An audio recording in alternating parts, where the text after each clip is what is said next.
Bueno. la charla y ya largamos. Entonces, bueno, nada, por si alguno de los que se suma no te conoce, para mí es un placer enorme poder hacer esta charla contigo, Juan.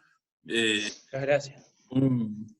A ver, no sé cómo presentarte, si biotecnólogo, biólogo Sí. molecular, doctor en biología, juez, Juan. pero Juan, nada, un capo, alguien que a mí me parece que suma mucho y suma desde el lugar que a mí me gusta, ¿no? Desde el lugar del conocimiento y desde el lugar de transmitir y difundir conocimientos como para lograr tener mejores cervezas, que ha sido siempre mi gran objetivo. Y cuando a veces lo critico no solamente por el hecho de que quiero que haya mejores cervezas en el mercado, ¿no? Así que, Juan, nada, te dejo, el doctor Eizaguirre, te dejo la palabra y arranquemos con los fenoles volátiles, que es algo que, bueno, ya hablando un poco del tema de los cursos, ¿no? Como que la gente tiene muy asimilado como que los fenoles es el clavo de olor y se acabó, ¿no? Y la verdad es que hay un montón de fenoles que, bueno, está bueno aclararlos y está bueno ver de dónde salen, cómo podemos potenciarlos o cómo podemos al revés, ¿no? Tener menos participación en nuestras cervezas si así quisiéramos. Así que, Juan, todo tuyo, te escuchamos. Muy bien, bueno, gracias por la introducción y por las palabras. La verdad que es un placer formar parte de esta charla y de esta serie de charlas, que ojalá se repita. Y sí, la verdad que Ya siempre vamos a tocar yo soy otros temas, ¿no? Que ya los hablamos, otros temas. otros temas y Por eso. ponernos minuciosos. No, y a mí como que me gusta eso, yo soy medio que curioso por naturaleza, así que hasta donde pueda llegar, nada, pregunten todo lo que quieran y pararemos la charla las veces sea necesario y trataremos de llegar al Discúlpame fondo. que ya que arrancamos te interrumpo ahora y bueno, te voy a interrumpir un montón de veces, pero no importa. Eh, están todos con el audio cortado por un tema de que acoplan y tener una buena, para poder escucharte a vos bien, de modo que cualquiera que quiera hacer alguna pregunta, háganla por el chat, que yo después se la pregunto a Juan, así poder él estar concentrado en la clase y yo presto más atención a lo que es las preguntas que puedan hacer cualquiera de los que estén presentes. Así que dale, Juancito. Perfecto. Bueno, nada, la idea era un poco charlar de químicamente cómo es la formación de ciertos compuestos en lo que es la elaboración de cerveza. Yo elegí los fenoles quizá por una cuestión de que durante 5 años en el doctorado estuve elaborando como bastante en ese tema, porque están muy asociados a lo que son las fermentaciones con levaduras salvajes. Así que es un tema que uno tiene bastante fresco. La idea de la charla es contar un poquito, bueno, esto, qué son, tanto química como sensorialmente, cómo los percibimos, de dónde provienen, ¿sí? Cómo hago para obtenerlos o cómo hago para extraerlos, y si en caso de que el estilo no me lo indique, y nos vamos a meter un poquito ahí en los estilos que buscamos este tipo de compuestos, como para evitarlos. Uh-huh. Bien, químicamente un fenol es esto, ¿sí? Un Es una pirulín dado molécula vuelta. de... ¿Cómo? Un pirulín dado vuelta. Exactamente. Químicamente es esto, es un anillo, ¿sí? Un anillo formado por 6 carbonos y que tiene un grupo alcohol. Ese grupo alcohol es un OH, ¿sí? Ese es un grupo alcohol. Eso desde la química básica, y no voy a hinchar mucho con esto. Entonces, siempre que yo vea un compuesto de este tipo, que es un anillo aromático y un grupo hidroxilo, voy a tener un fenol. En cerveza, ¿qué tipo de fenoles nos interesan? Bueno, los que vienen derivados de estos ácidos hidroxicinámicos. Fíjense que esto es la estructura molecular de un ácido hidroxicinámico, ¿sí? Vean que tengo la estructura de fenol, ¿sí? Porque tiene el anillo aromático y termina con un grupo alcohólico. ¿Bien? Entonces, esto va a ser un fenol que va a ser el precursor de los que yo quiero buscar después en un mosto, ¿sí? Acá dice en qué posición, esto no importa, es medio químico, pero fíjense que estos son, y ya nos metemos en temas más cerveceros, ¿cuáles son los más estudiados? Cafeico, cumárico, ferúlico y sinapínico. ¿Sí? En cada uno de estos compuestitos se va a agregar o esta molécula y me va a formar un compuesto diferente. La idea es no meternos mucho con la química, si bien van a ver que hay un montón de estructuras. No se asusten, es solamente una pero, introducción. Pero es para tener algún dibujito en el que nos podamos basar y podamos charlar. Bueno, los de mayor relevancia entonces en la cerveza son conocidos como fenoles volátiles, ¿sí? Porque son los que nos van a interesar en el momento de tanto de sensorialmente catar una cerveza, lo voy a encontrar tanto en aroma como en sabor, ¿sí?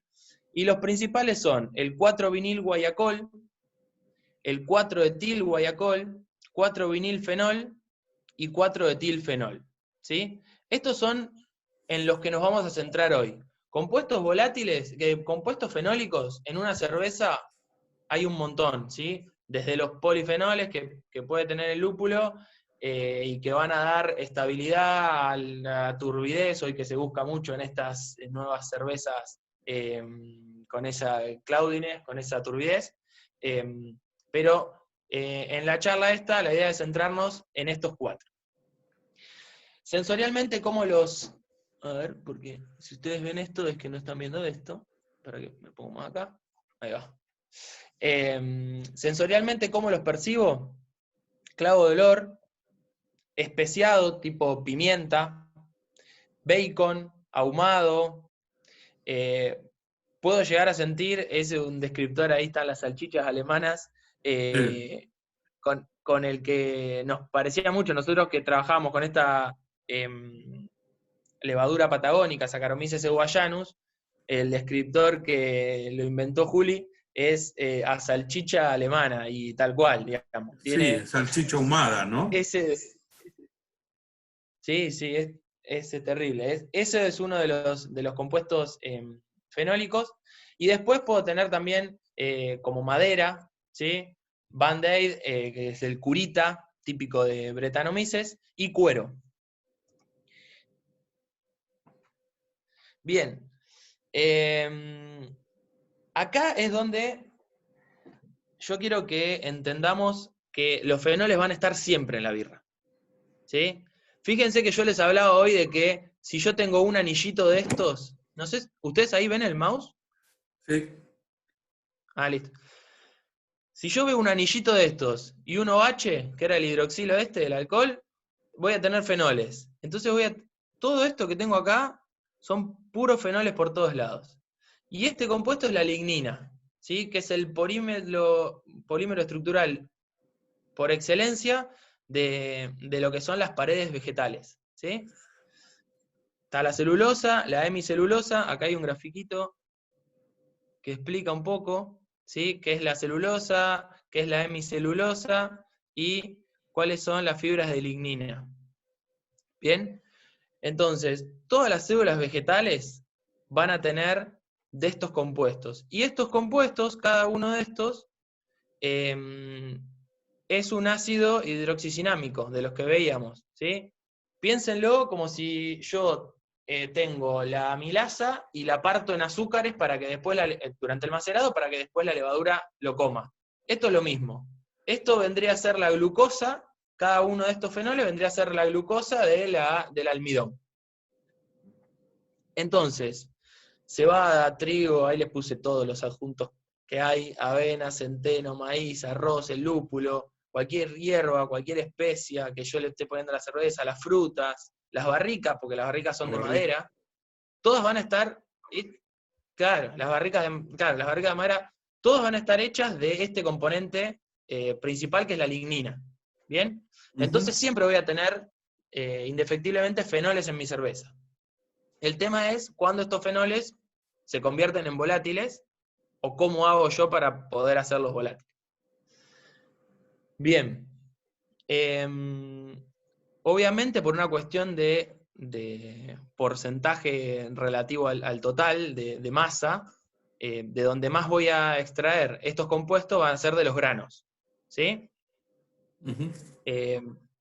En los granos, en los cereales, generalmente el ácido ferúlico, que es uno de los que vimos de estos ácidos hidroxicinámicos, el ferúlico va a estar mayormente representado, y en segundo lugar el paracumárico.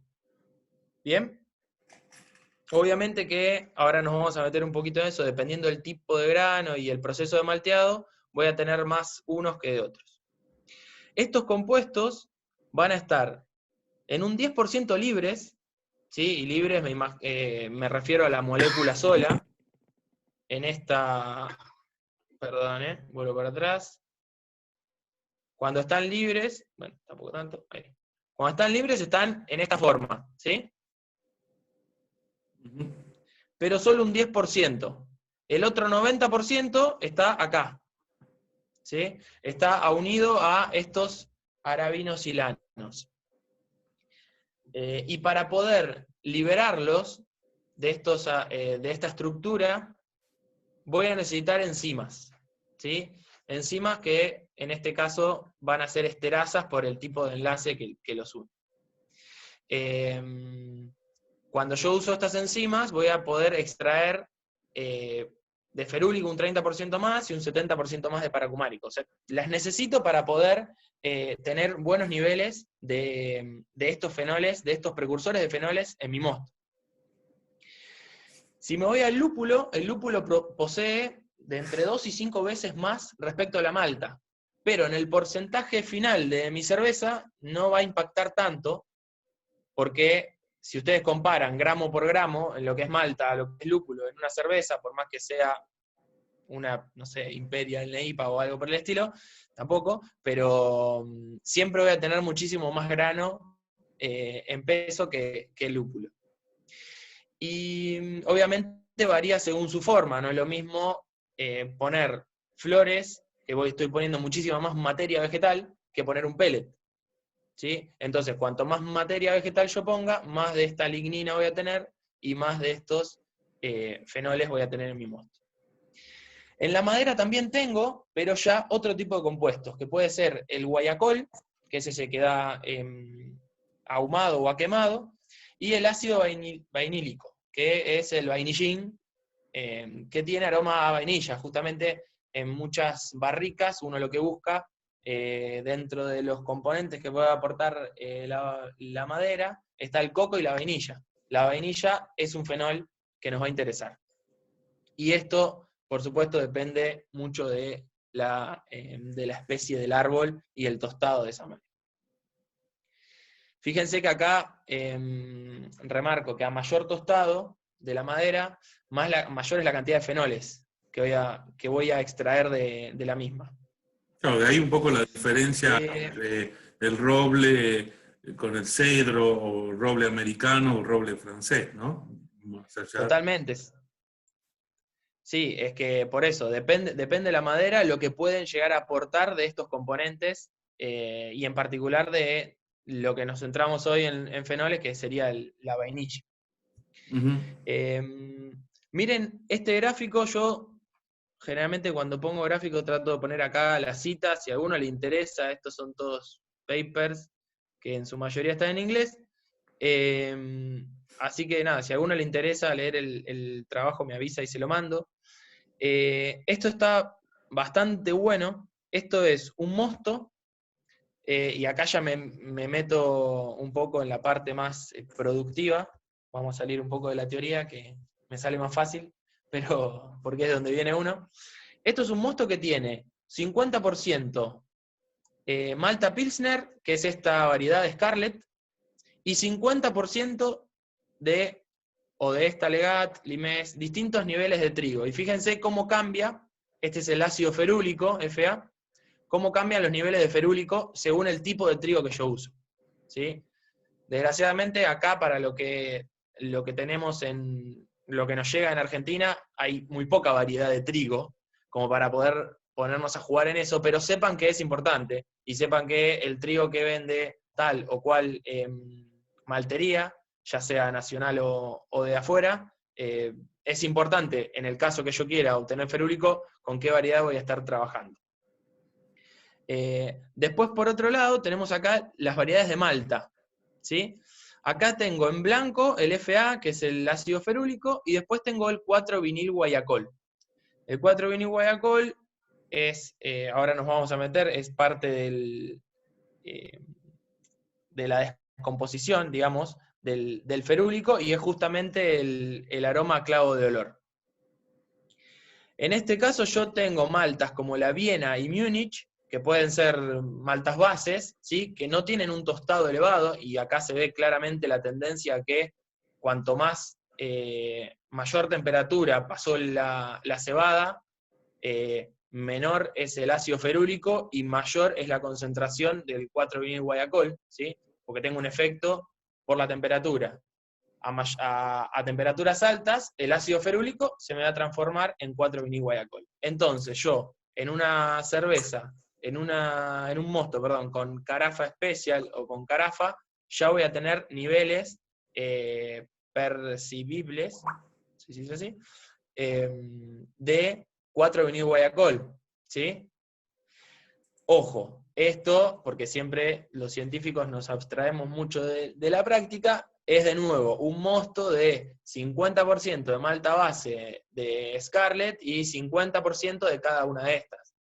Ninguno de nosotros va a usar 50% de carafa en un mosto de cerveza, entonces el aporte que yo voy a tener de 4-vinil guayacol en una cerveza negra, por ejemplo, no sé si estoy haciendo una stout y le pongo carafa, no voy a encontrar clavo en esa cerveza por culpa de la malta. Perdóname, Bien. justo preguntan, Entonces, sí. Juan, justo preguntan si la Sí, Pilsen sí. tiene más o da más ácido ferúlico que el trigo. Eso nos vamos a meter en un ratito, pero fíjate que en el gráfico vuelvo para acá, esto está hecho con 50% de cebada, ¿sí? De Pilsen, y 50% de trigo.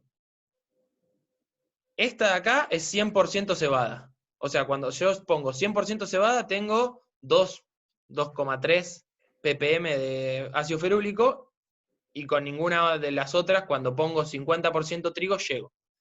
Después te voy a mostrar un gráfico en el que justamente se buscan esas composiciones diferentes de trigo y de cebada, y ahí por ahí respondo mejor la pregunta.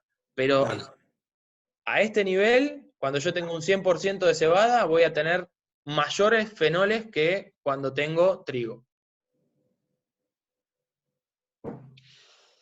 Bueno, entonces, yo sé que en la cebada que están en todos los granos, los precursores, que están en una parte, en un 10% están libres, pero en un 90% están en esta estructura compleja que es la lignina, y necesito liberarlos, ¿sí? Para poder liberar estos precursores es que hacemos el descanso ferúlico. Que el descanso ferúlico es nada más y nada menos que la actividad de una enzima o de un grupo de enzimas, ¿sí?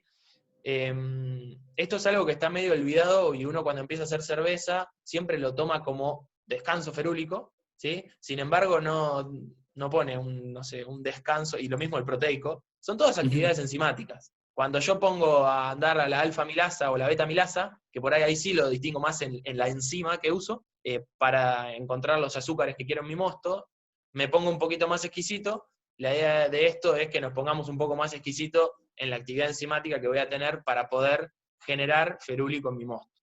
Claro, tal vez el hecho de tener maltas modificadas ha evitado hacer todo este tipo de descansos que antes se hacían, ¿no? Y To- ahora pues Totalmente, vamos totalmente. directamente al descanso de sacarificación y nos olvidamos de estos descansos bueno, como vos estás diciendo, nos favorece la presencia de fenoles en la cerveza. Exactamente, y ahí apuntamos, digamos, esto saliendo un poco del chip de los cursos de fenoles sensoriales, por ejemplo, que están bien arraigados a lo que es una contaminación.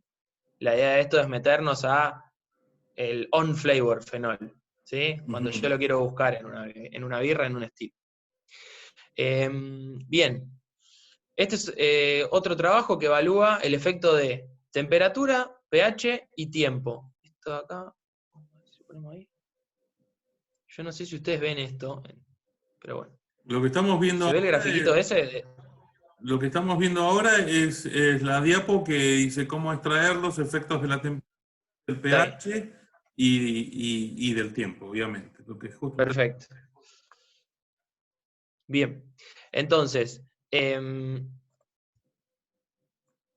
efecto de la temperatura, ¿sí? Fíjense que esto está hecho cada 5 grados, y esto es una malta sin desnaturalizar, que ahora les explico de qué se trata, en las líneas negras, y en las barras blancas es una malta desnaturalizada, ¿sí? Lo que se hizo acá fue hervir la malta para romper todas las enzimas que había, ¿sí? Entonces, en este mosto, en las líneas blancas no voy a tener actividad enzimática. Es un control que hicieron cuando hicieron este paper de el efecto de la temperatura, pH y cómo era la actividad de esterasa en un mosto de cerveza. Entonces, lo que tengo en líneas negras va a ser cuando tengo actividad enzimática, y fíjense que la mayor actividad la tengo en una temperatura de 40 grados, ¿sí? Si me voy a lo que es el pH, lo voy a tener en, si lo ven bien, ahí va, lo voy a tener en 5,8, ¿sí?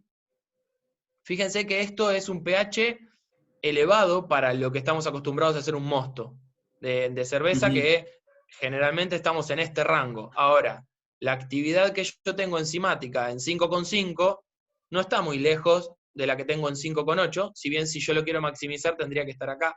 Y acá va a estar el compromiso del cervecero en lo que puede ser su proceso, digamos.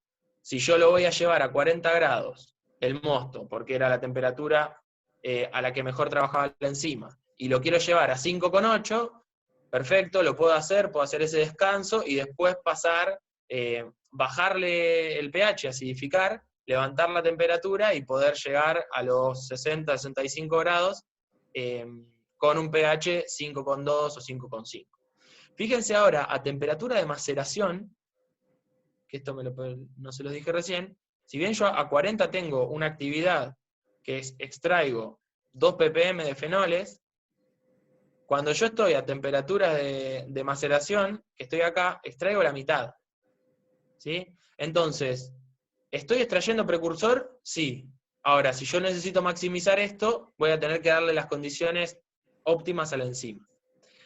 eh, En cuanto al efecto del pregunta, tiempo, y esto perdóname, ya en el ensayo se quedaban con el óptimo de temperatura. Sí, justo preguntan, cuando subís la temperatura, el pH baja. sí. ¿Me entendiste? El pH no. Lo que baja es la manera que tenés para medirlo. Bueno, ahí por eso quería que lo aclararas un poquito, porque es decir, uno haría un ¿Estamos ahí? empate en 40 grados con un pH 5,8 y después cuando lo subís a pH de sacarificación tendrías que hacer una mínima corrección, ¿sí? Sí, y ahí depende un poco del cervecero y de la práctica, porque seguramente si ya tengan que hacer otro agregado después de algún otro tipo de malta, por ejemplo, no sé, estoy pensando en alguna cerveza que además solo trigo y cebada tenga que poner alguna malta especial y por ahí me ayude a corregir ese A pH. bajar el pH, ¿no? O una Pero malta sí, oscura. siempre, exactamente, exactamente, por ejemplo. Y en una cerveza que sea 50-50, por así decirlo, seguramente tenga que corregir. De nuevo, igual fíjense cuál es la actividad, si yo no quiero, porque por proceso me parece muy engorroso, si yo no me quiero ir del 5,5 de quemacero, no estoy muy lejos del óptimo en lo que es pH, ¿sí? Sí en lo que es temperatura, porque es el doble, Claro. pero en pH es un 10%. Entonces, quizá eso lo puedo, como siempre en cualquier proceso biológico, todo es un depende y todo es un compromiso, entonces hay que, poder elegir esas variables.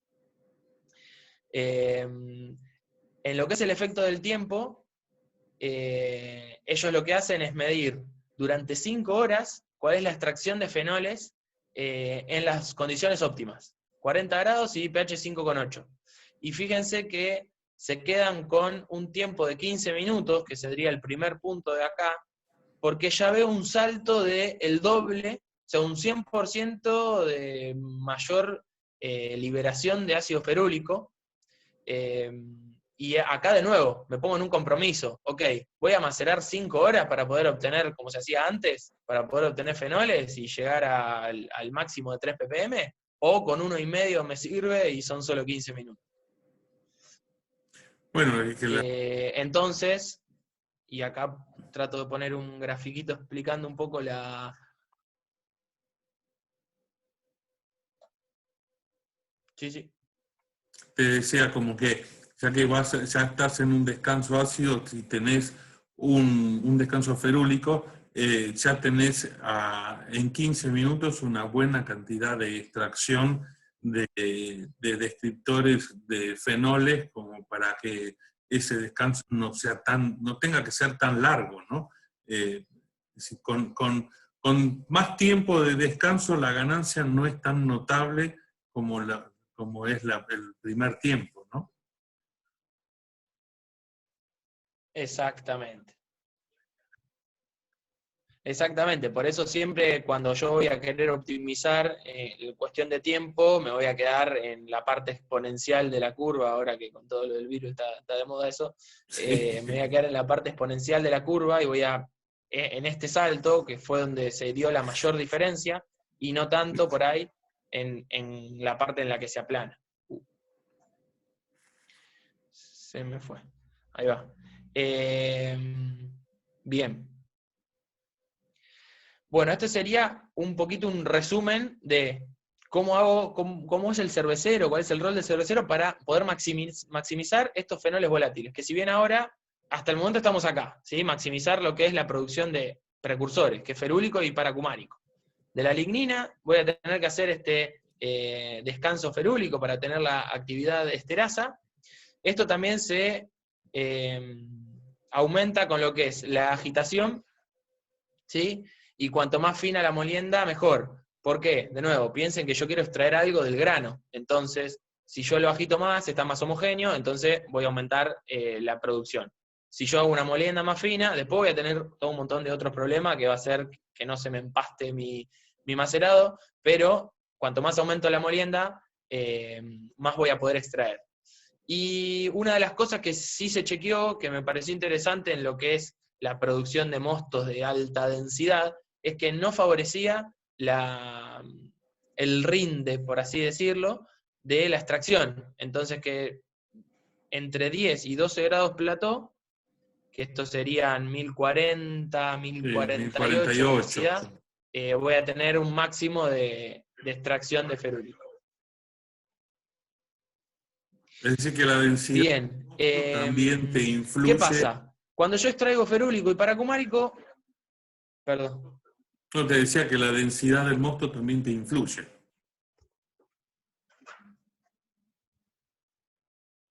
Estamos un poco con delay, me parece, ¿no?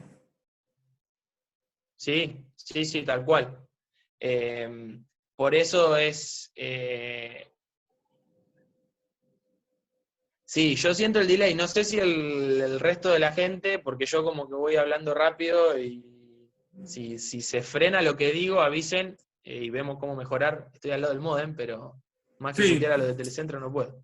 nada, vos manejás la clase y ya, no te hagas problemas, Juan.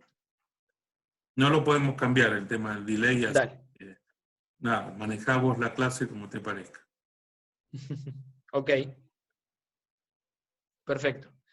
Bien, entonces decía, ferúlico y paracumárico tienen umbrales sensoriales muy altos. Fíjense que acá yo les pongo 50 partes por millón, cuando en todos los gráficos de recién estábamos hablando de como máximo 2. Cuando cuando estoy 5 horas a 40 grados voy a tener 3 ppm. Bien, entonces son compuestos que no voy a percibir en una cerveza. ¿Sí? ¿Qué compuestos voy a percibir? La degradación de estos. Y acá sí ya nos metemos con los fenoles volátiles que tengo en la cerveza. Tengo dos maneras de generar estos compuestos volátiles, que fíjense el umbral de percepción es bajísimo, es 0,3. Entonces, tengo dos maneras de generarlo. Con un aumento de temperatura, y esto es lo que veíamos con las maltas oscuras, con la carafa, por ejemplo, que aparecía el 4-vinil guayacol. ¿Por qué? Con hervores prolongados, superiores a 3 horas, voy a tener parte de esta conversión, de ferúlico a 4-vinil guayacol. O por actividad enzimática. Y ahí nos tenemos que meter en el mundo microbiológico y, por ende, en las levaduras. Entonces, de nuevo volvemos a la química. Ferúlico, paracumárico, ¿sí? Estas enzimas son las responsables de convertirlo en 4-vinil guayacol, y después esta BPR, que es otra enzima, una reductasa, lo va a convertir en etil guayacol. ¿Sí?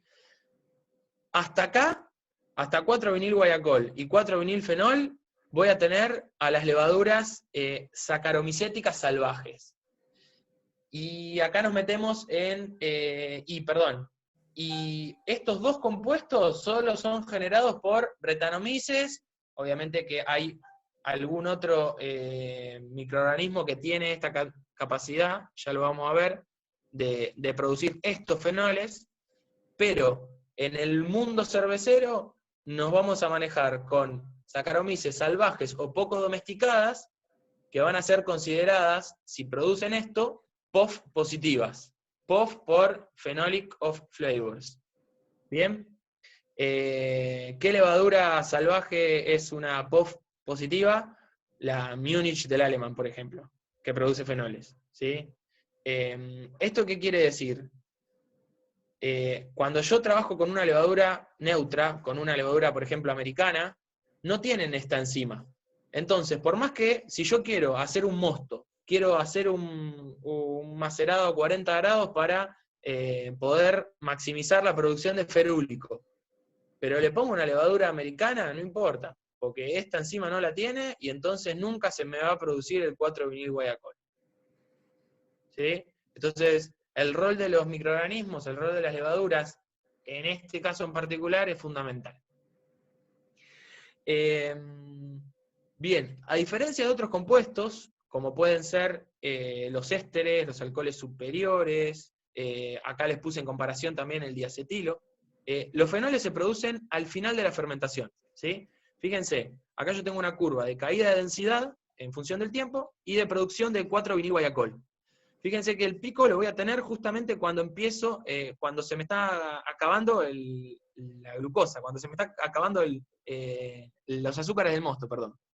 Ahí voy a empezar a tener un pico y durante toda la maduración de la cerveza voy a tener un aumento de lo que es la producción de 4-vinil guayacol.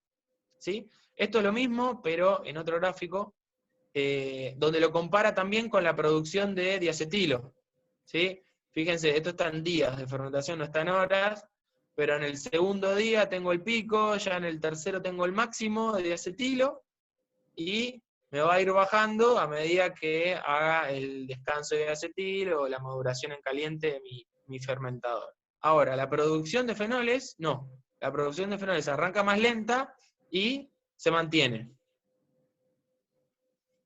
Entonces, yo para poder tener una fermentación con fenoles volátiles, sí o sí necesito levaduras que tengan esas enzimas que hablamos y necesito darles tiempo de acción en la fermentación.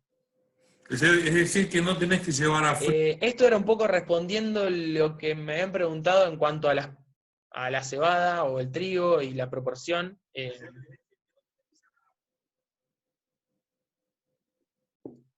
No hay que llevar a frío para que aparezcan los fenoles. Fíjate que acá tenés, esta es la curva de temperatura, ¿no? 18 grados, la libero a 20, porque empieza a aparecer el diacetilo, la dejo a 20 un par de días y ya me empieza a caer el diacetilo, y cuando ya el diacetilo no lo tengo más, ya mando a frío la cerveza, y sin embargo el fenol sigue aumentando. Pablo pregunta si las levaduras POF positivas decarboxilan el ferúlico y el cumánico para obtener energía. Bien, en realidad ahí hay algo un poco medio histórico, pero va por ese lado. Yo una de las cosas que me pregunté cuando empecé a laburar con todo esto es, ok, porque justamente la levadura con la que laburamos allá en la Patagonia era POF positiva, porque producía estos fenoles, Sí. y no entendíamos, o yo no entendía por lo menos, por qué. Y la respuesta que me la dio un portugués fue justamente eso, digamos. Es un método de generar energía a partir de los recursos donde naturalmente vive el organismo.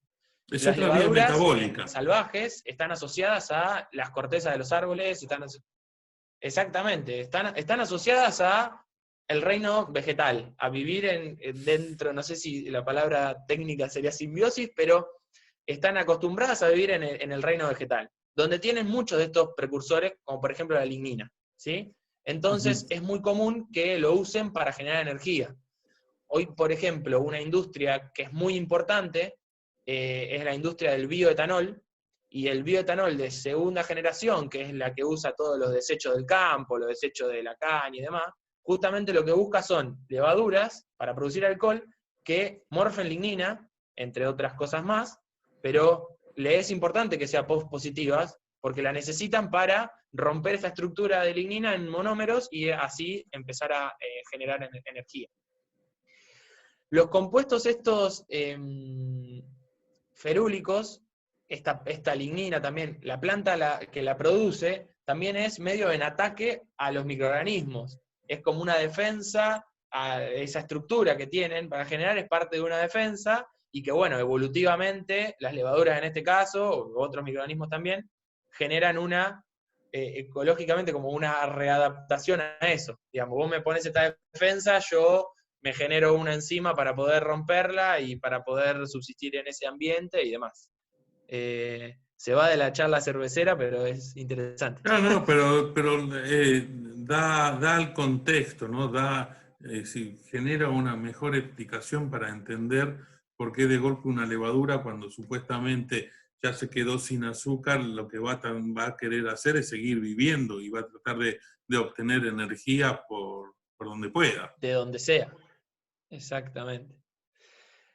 Bueno, esto te decía, un poco respondiendo lo que me has preguntado antes. Estos gráficos están hechos, donde dice BM es barley malt, o sea, cebada malteada, trigo, wheat, y WM es trigo malteado, ¿sí? Entonces acá evalúan distintas proporciones de cebada con trigo, sin maltear y malteado, para ver lo que es la producción de 4-vinil guayacol, ¿sí? Entonces, fíjense que en los dos puntos, la mejor proporción sería, si yo tengo que hacer un mosto para maximizar la producción de fenoles, voy a buscar un 70-30, ¿sí? 70% de cebada y un 30% de trigo, tanto malteado como sin maltear, y esto es a los días de fermentación, ¿no? Esto empieza la fermentación acá, y cuando termina estoy en la barrita negra, ¿sí? Fíjense la diferencia que yo tengo si parto de un mosto 100% de cebada contra un 30% que le aporto de trigo malteado, en este caso. Voy a duplicar la cantidad de 4-vinil guayacol en esa cerveza. Sin embargo, si yo pongo 100% trigo, como es este caso de acá, 100% trigo malteado, no voy a tener una concentración mayor que la de cebada, obviamente que voy a estar lejos del máximo, pero tampoco voy a superar lo que es la cebada 100%, y esto es un poco para derribar el mito de que los fenoles vienen del trigo. Del trigo, ¿no? Exacto. Sí, Entonces, los fenoles están en la naturaleza, están en las paredes de todas las células vegetales. Sí es verdad que en proporción el trigo tiene más compuestos fenólicos que la cebada, ¿sí? Porque eso está estudiado y es así. Ahora, que aporten esos compuestos fenólicos a la cerveza después, el trigo no es real. vos sabés, Juan, que Bien. hice varias veces. Siguiendo un poquito, eh, esta me quedó colgada de antes. Sí. Te decía, ¿no? Como tenemos un poquito de delay, eh, yo hice varias veces un ensayo de un mosto 100% Pilsner y lo dividí el batch en varias partes y puse distintas levaduras a fermentar cada una de las partes para ver cómo era el comportamiento de la levadura sensorialmente. Y las levaduras que llamamos nosotros de trigo dieron a un mosto 100% Pilsner una nota fenólica impresionante y que después otras, qué sé yo, SAP 04, no sé, pusimos varias, ¿no? Nottingham, Windsor, no dieron ese perfil. Es decir, que es la levadura la que le da el perfil, ¿no? Totalmente, totalmente, digamos, eso es así. Nosotros en el laboratorio, los mostos que hacíamos eran mosto congreso, a partir Mm, de cebada, y producíamos siempre a partir de cebada cualquier cantidad de fenoles. claro. Fíjense, estas son las dos enzimas, y esto les pido perdón porque iba antes que lo de fermentación, pero estos son los microorganismos que producen estas enzimas, ¿sí? Las descarboxilasas y la reductasa. Fíjense que las reductasas también la van a tener algunas bacterias que están asociadas al mundo cervecero, como Lactobacillus brevis, Plantarum y Pediococcus damnosus, ¿sí? Entonces, es normal que pueda tener algo de esos fenoles tipo más plásticos, más solventosos, por acción de estas bacterias también. Bueno, esto no es para marearlos, pero son dos laburos que se hicieron hace no mucho, ahora ya quedó medio viejo esto, pero muestran un poco cómo es la filogenia de las levaduras, ¿sí? Estos son genomas de más de 150 levaduras de cerveza, y cada uno de estos, obviamente que esto se lee como una especie de árbol familiar, de árbol genealógico, donde si yo tengo un grupito acá, estas cepas van a ser hermanas y van a estar más emparentadas con esta de acá que con esta que están por acá, ¿sí? Entonces esta es la manera que tenemos en la filogenia, en la biología, de hacer grupos, ¿sí? Fíjense que yo acá, por ejemplo, en esta parte del gráfico tengo las levaduras belgas, levaduras alemanas, levaduras americanas, levaduras británicas. Si me voy un poquito, esto es vino. Mixed es porque es un grupo que también tenía cepas de PAM. Acá tengo otro grupo de cerveza, ¿sí? Nada, y este es otro trabajo muy parecido, donde también, de nuevo, las levaduras alemanas tipo Kolsch, Alt, las levaduras de trigo, levaduras inglesas, van a estar dentro de este grupo grande de levaduras de cerveza, y después voy a tener, de nuevo, clados de vino por acá, claros de pan, sake y otras cosas. ¿A qué quiero llegar con esto? Y no se me pierdan, es que eh, estos cuadritos de acá, que están en negro, que no importa porque ahora vamos a ver otro gráfico, pero justamente es la actividad POF positiva, digamos, que tienen las levaduras. Fíjense que, y vamos al otro gráfico, ahí va. De este ensayo lo que se hizo fue, en estos grupitos que yo le hablé, levadura de cerveza, levadura de vino, levadura de sake, de bebidas espirituosas salvajes, de bioetanol, de PAM y de laboratorio. Estos eran los grupos que ellos armaron. Y una de las características que chequearon era para ver si eran 4-vinilfenol positivas o negativas. En rojo es negativo y en celeste positivo. ¿Sí? Este paper, o estos papers, a nivel cerveza, o a nivel levaduras de cerveza, la verdad que rompieron un poquito el esquema con lo que se venía laburando, porque era la primera vez que se estudiaban tantos genomas de levaduras de cerveza, y fíjense la importancia que se le da desde la biología a lo que es la producción de estos fenoles, porque nos sirven justamente para diferenciar grupos, ¿sí? Entonces, en lo que es cerveza, un 60% de las levaduras de cerveza no va a producir fenoles, ¿sí? Y si hago foco en las familias, ni las británicas, o ni las inglesas, ni las americanas, muy pocas de las belgas y alemanas, ¿sí? Pero sobre todo están todas en este grupo de Beer 2, que es el grupo de levaduras sazón, ¿sí? Acá voy a tener las Weizen alemanas y acá voy a tener las Saison. ¿Bien? Esto de nuevo, son los genes PAD1 y FDS1, que si yo me fijo en cuáles están, y vamos a agrandar acá, cuando está en rojo, entonces dijimos que no tenían el gen, o que lo tienen, en realidad lo tienen mutado, sí lo tienen, pero no lo tienen funcional, y justamente todas estas de acá son todas estas que caen acá. Las inglesas, las americanas y las belgas. ¿Bien? En cambio, las que sí lo tienen están por todo este lado, que están las de vino y las Beer 2, que son las sazón. ¿Sí? Pero bueno, eso es un mundo ideal. Si les interesa alguno en particular, estos árboles están, acá los nombrecitos no se ven, pero están cada una de las cepas industriales y comerciales dando vuelta, así que si les interesa saber qué cepa es parienta de cuál, o cuál le puedo sacar un perfil parecido, avise que le mando el arbolito. Bueno, pero yo qué manera tengo para hacer cerveza es buscar justamente qué levaduras van a tener estos compuestos fenólicos. Y acá, si me meto en lo que es Fermentis, Fermentis solamente me da en su página web, solamente me dice si es post positiva o si no es post positiva. Y nada más. Dentro de las que son post positivas de Fermentis para generar fenoles voy a tener la T58, la B134 y la WB06. ¿Sí? Obviamente que no solo los fenoles importan en un estilo de cerveza, y voy a tener que ver en conjunción con el resto de las características que yo necesite para mi estilo en particular, cuál de estas levaduras me va a convenir.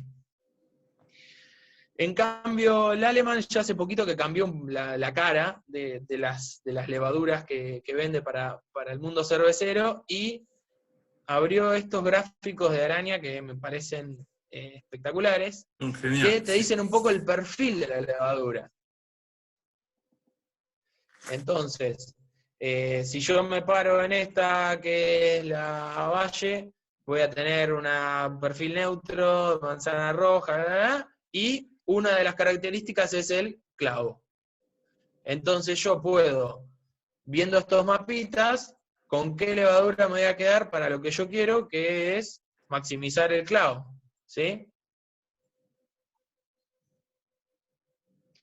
De nuevo, acá tengo esta que es la de la Jefe Weizen, por eso también me produce banana. Tendría que buscar cuál es el perfil, la sazón, que me va a producir más que clavo, en realidad es más especiado, porque es Sí, una fíjate que diastaticus, la pero me pimienta, voy a ir más por estas, acá está, el pepper, me voy a ir más por estas especiados y demás, y no tanto por los frutados.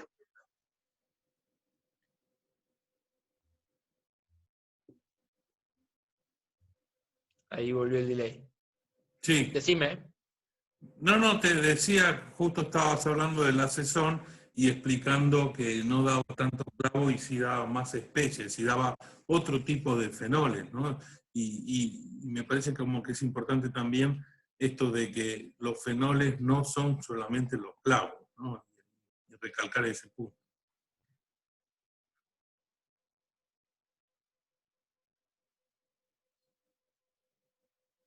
Exacto, exacto, Bueno, ahora sí que estamos con un exactamente. delay Así bastante que bueno, la importante. manera que yo tengo acá en Argentina, hasta que no empiecen a entrar más levaduras de...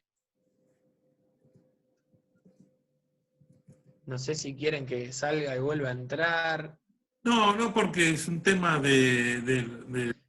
No sé cómo viene eso. no, no lo podemos Eh, manejar, no, no, decime si querés cerramos y vuelvo a entrar o algo por el estilo. no, no va a cambiar nada, Juan. No, no, déjalo así que es un tema de carga de internet. A veces pasa y a veces no. Se ve que Sigo. hay mucha gente usando internet a esta hora. Eh, nada, nada. Seguí vos manejando la clase, que a nosotros lo único que nos pasa es que llegará un poco más tarde, nada más. También. Bueno,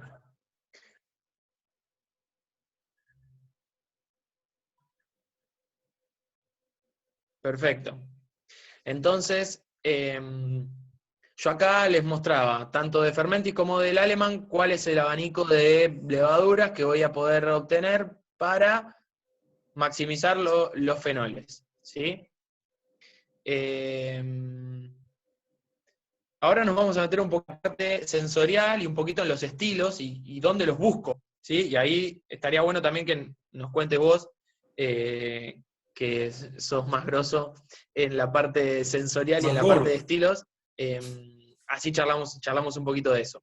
Dale, dale. El 4 vinil Guayacol generalmente lo voy a encontrar como clavo. Es más gordo. El 4 vinil Guayacol lo voy a encontrar como clavo, ¿sí? Aunque puede ser que me dé algo especiado, algo ahumado, como a panceta, ¿sí? El 4 vinil fenol sí ya es más fenólico solventoso, como medicinal, puede ser. Ujú. ¿Bien? Y estos dos ya hablamos, tanto por temperatura lo puedo obtener, como por la descarboxilación del ferúlico o del paracumárico.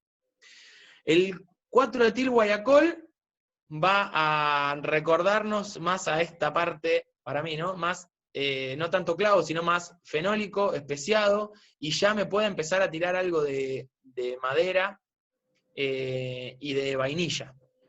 Recuerden que esta es la parte que tenía la reductasa, que es lo que tiene Brettanomyces.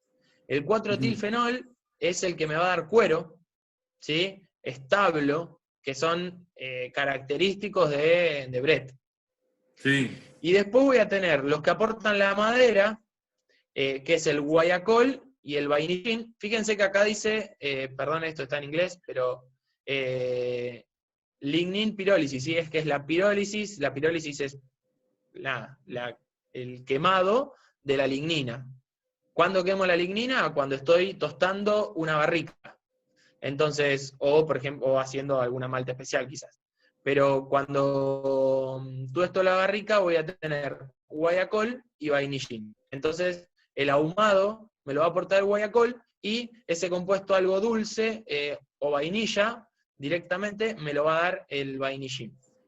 Esto con el tiempo después, si quieren entrar en detalle con el tema de la vainilla, fíjense que acá con tiempo, porque en realidad esto sí lleva mucho tiempo y algo de oxígeno, voy a obtener, a partir del clavo, a partir del 4 vinil guayacol, voy a obtener vainilla. Entonces es normal que en una cerveza añejada, además de tener vainilla por parte de la barrica, por parte de la madera, tenga por la degradación del 4 vinil guayacol. Y después, este es un compuesto, el siringol, que va a estar más dado por otro ácido hidroxicinámico, que es el sinápico, que es el que me va a dar a estas cervezas, el stale, ese que es como una cerveza vieja, por parte de la oxidación. Bien, hablando del BJCP, lo que voy a tener es yo acá directamente lo que hice fue agarrar la guía y buscar en la guía dónde había compuestos fenólicos, ¿sí? Y lo voy a tener en el grupo de las cervezas de trigo alemanas, dentro de la categoría de Specialty IPA, en la Belgian IPA y en la White IPA, en las American Wild, ¿sí? Sobre todo porque voy a tener el aporte de Brettanomyces, lo mismo que en las European Sour, porque voy a tener todo el aporte de Brettanomyces y de alguna otra bacteria y alguna otra levadura más. Y después en lo que son las cervezas de tipo belga, las Belgian Ale, las Strong Belgian Ale y las cervezas trapistas. Obviamente que, dependiendo del estilo de cerveza, yo voy a querer que estos fenoles sean o clavo, o establo, por ejemplo, o especial. o cuero, ¿sí? Generalmente, si yo me paro en lo que son las cervezas, las Hefeweizen o las cervezas o especiado, perdón, si yo me paro en lo que son las cervezas de trigo alemanas, voy a buscar clavo, ¿sí? Ahora, si yo me paro en lo que son las cervezas trapistas, voy a buscar más lo especiado, y lo mismo sazón, y toda la gran mayoría de cervezas belgas, ¿sí? Y en lo que son las European Sour y las American Wild, si es que son añejadas, también voy a encontrar vainilla. Por ejemplo, en la Bière de Garde puede ser que tenga algo de vainilla, pero que se da por el añejamiento. Yo acá lo que agarré, porque estaba aburrido y estaba probando un programita para un paper que nada que ver, fue agarrar del BJCP y poner en escala de intensidades de aroma, sabor, los distintos compuestos solo fenólicos, ¿sí? Y se lo tiré a un programita que lo que me hace es agrupar variables por los números y nada más que eso. Pero me pareció interesante ver cómo se agrupan las cervezas en función de los descriptores que tienen y la intensidad de los mismos, ¿sí? Las cervezas Lambic o Goose, ¿se me fue? Ahí va. Tiene una intensidad muy baja, ¿sí? En lo que puede ser la vainilla, por ejemplo, y van a tener más del lado de lo que es Brett, ¿sí? Pero no van a tener tanta intensidad, por ejemplo, como una Flanders, y entonces me lo va a separar del grupo. Acá quedaron muy juntitas lo que son las cervezas, las German Wheat, ¿sí? Las Weizen alemanas, justamente por cuál es la intensidad que yo busco, y esto estaría bueno, nada, esto era una pruebita porque estaba jugando, pero esto estaría bueno empezar a hacerlo con todos los compuestos de aroma y de sabor y sus intensidades, para poder entender, porque yo acá solo volqué lo que es fenoles, pero estos fenoles se contrarrestan muchas veces con lo que son los ésteres. Entonces voy a tener que buscar un equilibrio. A veces en algunas cervezas quiero más ésteres que fenoles, y en otras quiero un balance, así que eso es parte de los estilos y de lo que voy a buscar. Por mi parte, no mucho más que contestar Vos sabés preguntas y alguna inquietud que haya quedado. vos sabés que justo Creo yo que ya venimos charlando una horita, justo. Bueno, ahorita, y respondí en privado y a uno y me equivoqué, pero ahora ya que quedamos acá, eh, preguntan si el eugenol es uno de los es un fenol que se produce en el proceso de elaboración o se usa solamente en los sensoriales. No termino de entender bien la pregunta, pero asumo como que preguntan que si el eugenol es solamente el único fenol que se produce, ¿no? Y asociarlo un poco a lo que son los cursos sensoriales. La verdad que para mí el curso sensorial básico es demasiado básico, ¿no? Entonces nos deja con una visión muy, muy chiquitita de cada grupo de los compuestos químicos que se forman. Exactamente. Sí, el eugenol es un compuesto más que nada que viene de la química, ¿sí? Obviamente que toda química viene seguramente de algún proceso biológico atrás, no es que lo inventaron, pero no lo voy a encontrar como tal en la cerveza. pero sí me da el perfil que yo quiero para lo sensorial, entonces me sirve. Claro. Y es válido.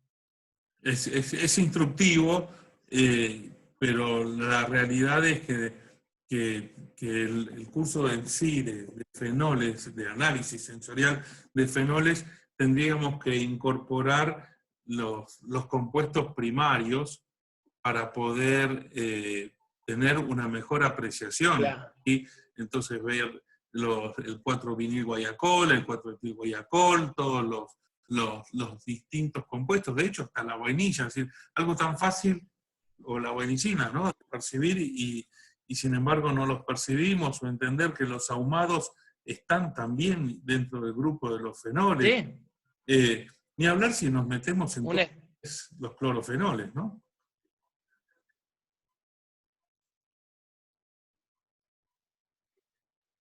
Te perdí.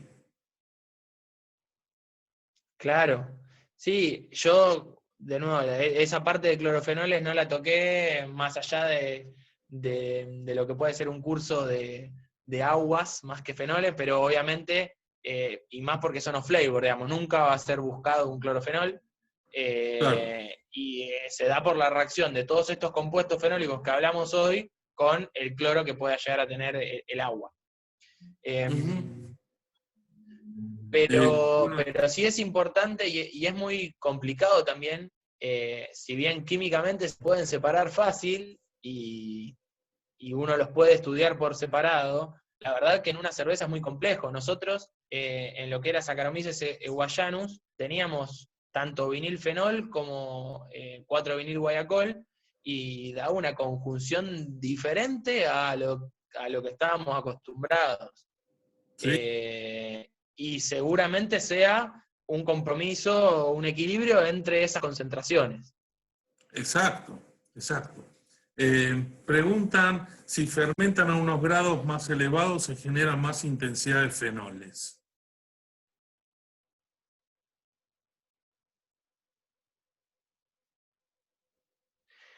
Sí, mira, cualquier aumento de temperatura te va a aumentar el metabolismo, entonces es muy probable que te aumenten los fenoles. Pero ten en cuenta que, de nuevo, la biología o el metabolismo celular no es solo fenoles, así que también se van a aumentar, no sé, alcoholes superiores, Sí, ésteres, o y ésteres, quizás ¿no? Y eso que que te vos lo estás puedan buscando de tapar. aumentar fenoles, claro.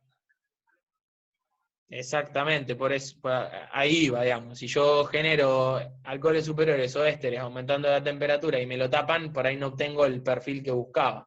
Ahora, si yo estoy en una cerveza que es mi receta de siempre y la encuentro la quiero equilibrada y la encuentro que está más arriba en ésteres, y para querer aumentar los fenoles voy a subir la temperatura, yo te diría que no, que por ahí pruebes o con Pues la al cepa, revés. o con hacer un buen descanso ferúlico y poder maximizar el ácido ferúlico y el precursor que tenés en tu mosto.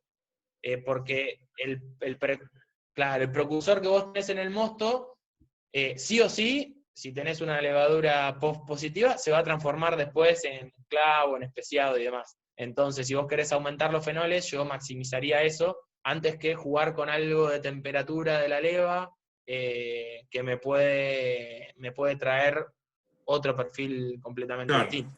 Lo que me parece que es importante Justamente que de eso hay algo aclares que el está tema bueno. de Ustedes me siguen que viendo la pantalla compartida, ¿no? En si el la libro pantalla es este este es el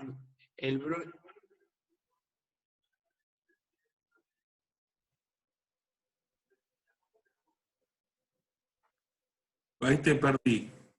esto es del libro Brewing with Wheat. Ujú. Y fíjense, si yo una levadura, estas son, ¿sigo?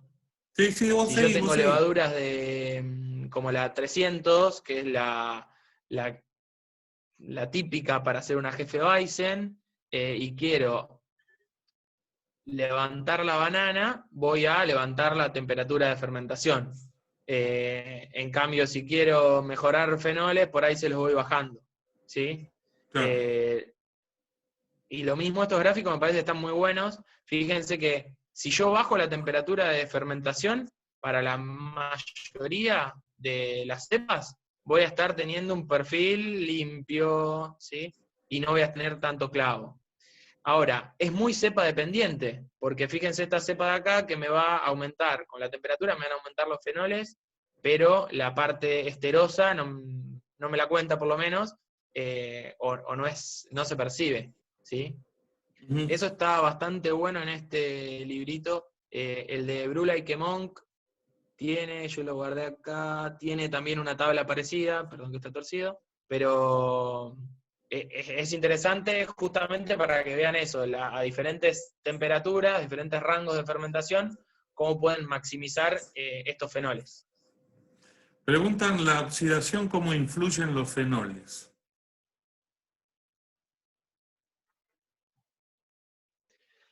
Eh, acá tenía lo de la vainilla. Mira, justito lo abrí. Pa. ¿Cómo veo esto? Ahí está. Perdón que estoy en inglés, pero no quería sumarlo, pero era demasiado sino para la charla. Fíjense que esto es la oxidación, ¿sí? Sí.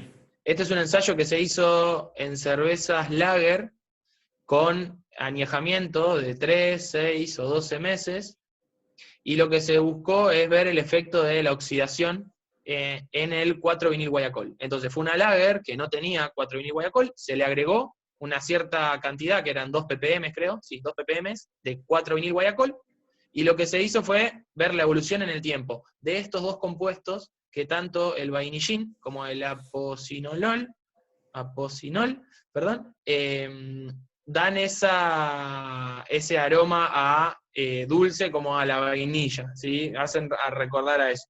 Y se ve que en una atmósfera de oxígeno, la vainilla se aumenta, ¿sí? Fíjense que en esto eran como que le tapaban la botella con una atmósfera de dióxido de carbono y evaluaban, y recién al año aparecía un poquitito de vainillín. En cambio, en una atmósfera de oxígeno me va a aparecer una gran cantidad de vainilla. Bien, Ujú. y veían también, no importa porque esto no es parte de la oxidación, pero lo que es el efecto del pH, ¿no? A pH 4,6, que es el fin de fermentación de una cerveza fresca, de una cerveza tradicional, de una Weizen, y yo voy a tener un máximo en lo que es el 4-vinil guayacol. Ahora, a medida que va bajando el pH, se va descomponiendo en estos otros dos compuestos, ¿sí? Sobre todo en el apocinol, que es este de acá arriba.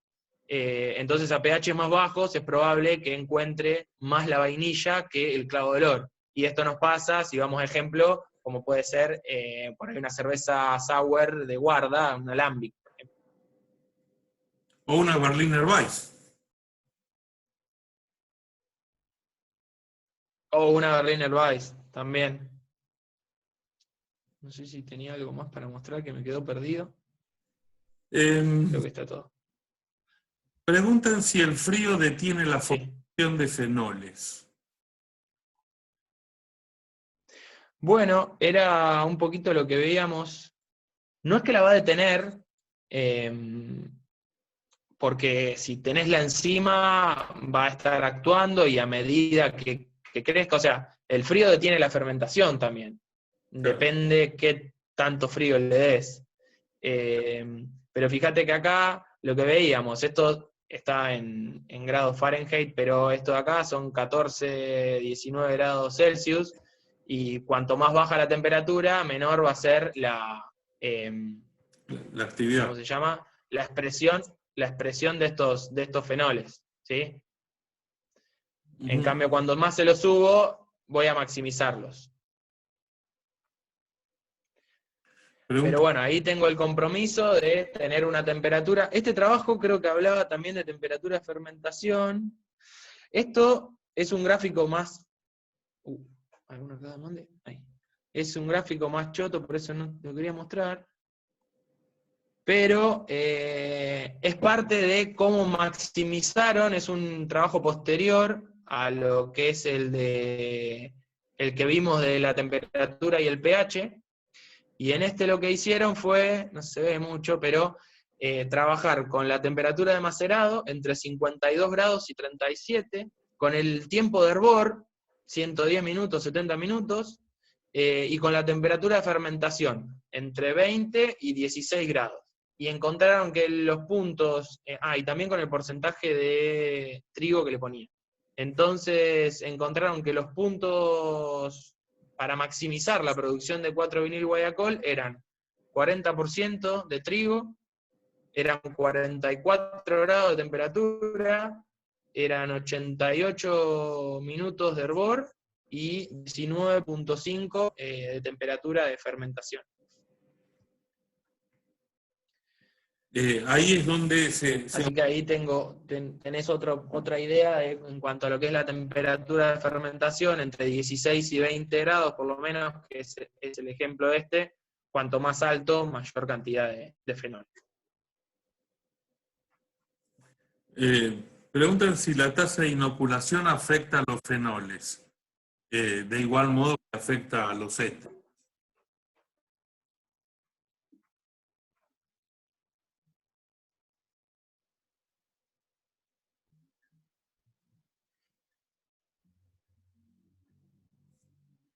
No, no tanto como los ésteres, pero siempre cuando tengas una levadura estresada, el metabolismo va a cambiar.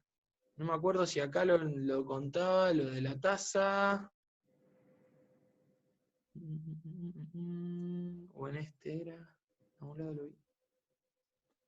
No, acá también es temperatura.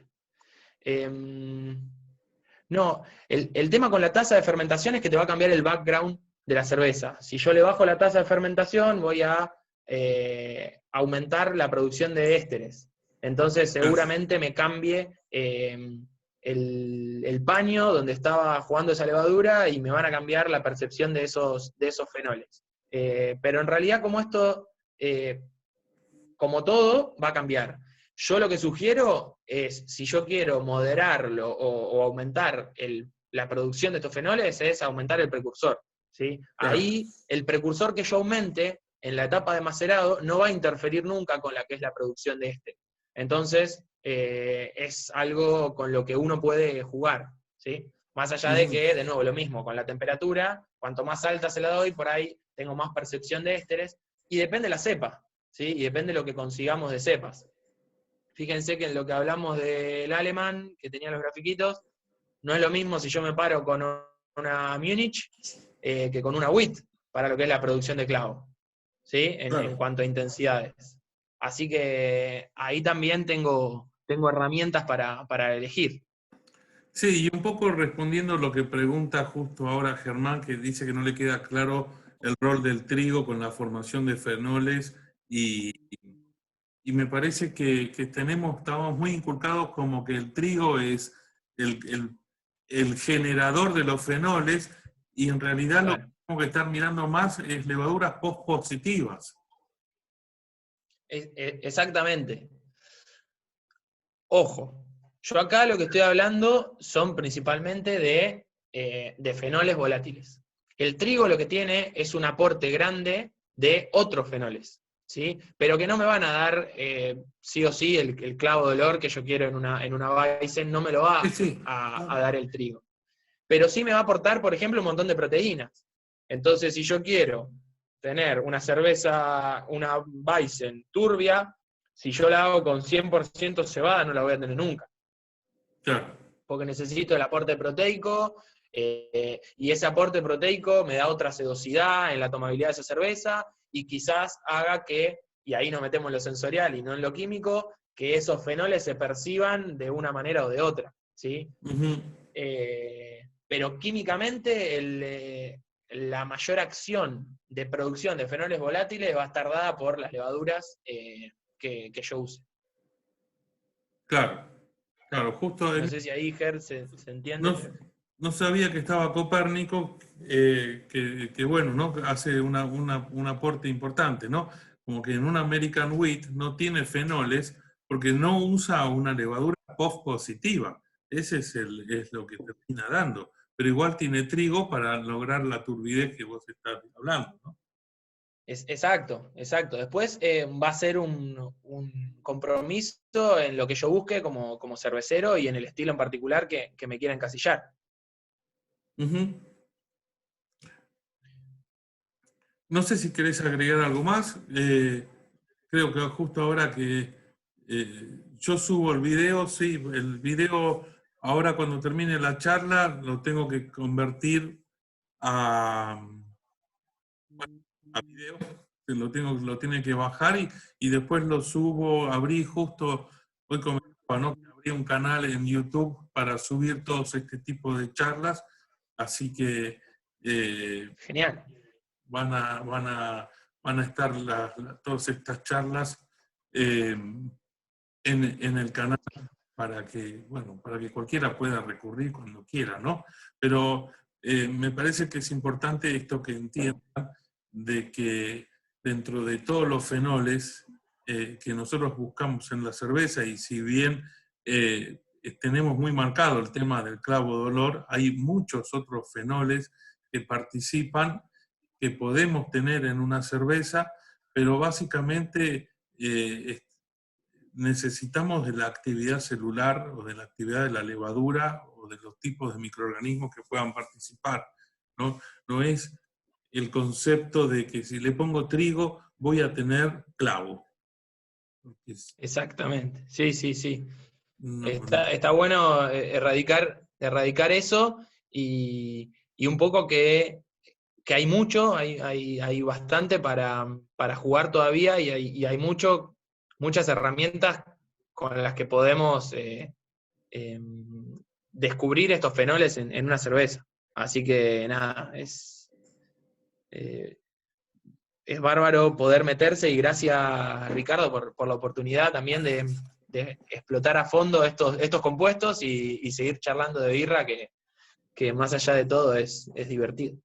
sí, ahí preguntan cuál es el nombre del canal. El canal está a nombre mío. La única diferencia que dice Ricardo J. Aparicio, es mi segundo nombre, pero J como Homero. J de Julián. Julián era el nombre del viejo. Y Qué grande. eh, pero de cualquier forma, todas las dudas que tener, todo lo que le pueda surgir después de ver esto, le apareció un DJ, un DJ. Sí, puede ser que haya. Todas las dudas que puedan tener, nos preguntan. Acá, sí. Ahí está Yo, el email de Juan, yo dejé acá está el mi, Instagram. mi contacto, mi mail y mi Instagram, me escriben lo que sea en lo que pueda ayudarlo, bienvenido.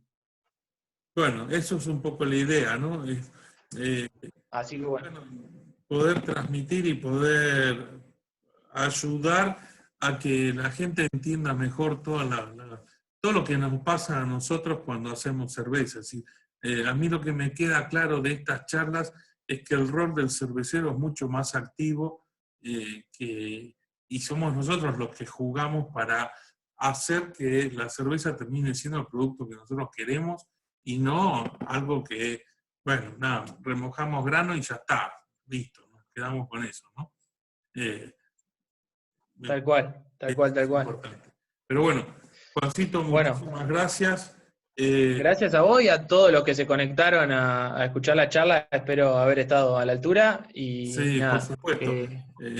cualquier Ya cosa, vamos cualquier a duda, tocar avísanos. otro tema eh, y vamos a poder hablar un poco más y explicar estas cosas que parecen chiquitas y son recontra importantes, ¿no?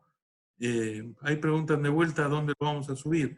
Al canal de YouTube, lo voy a poner acá en el chat. El canal de YouTube está como Ricardo J. Aparicio. No sé si tiene eh,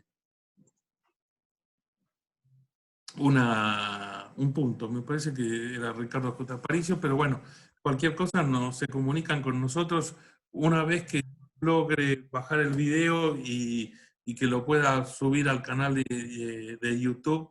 ahí también lo voy a publicar en Instagram y en Facebook para que lo puedan tener todos.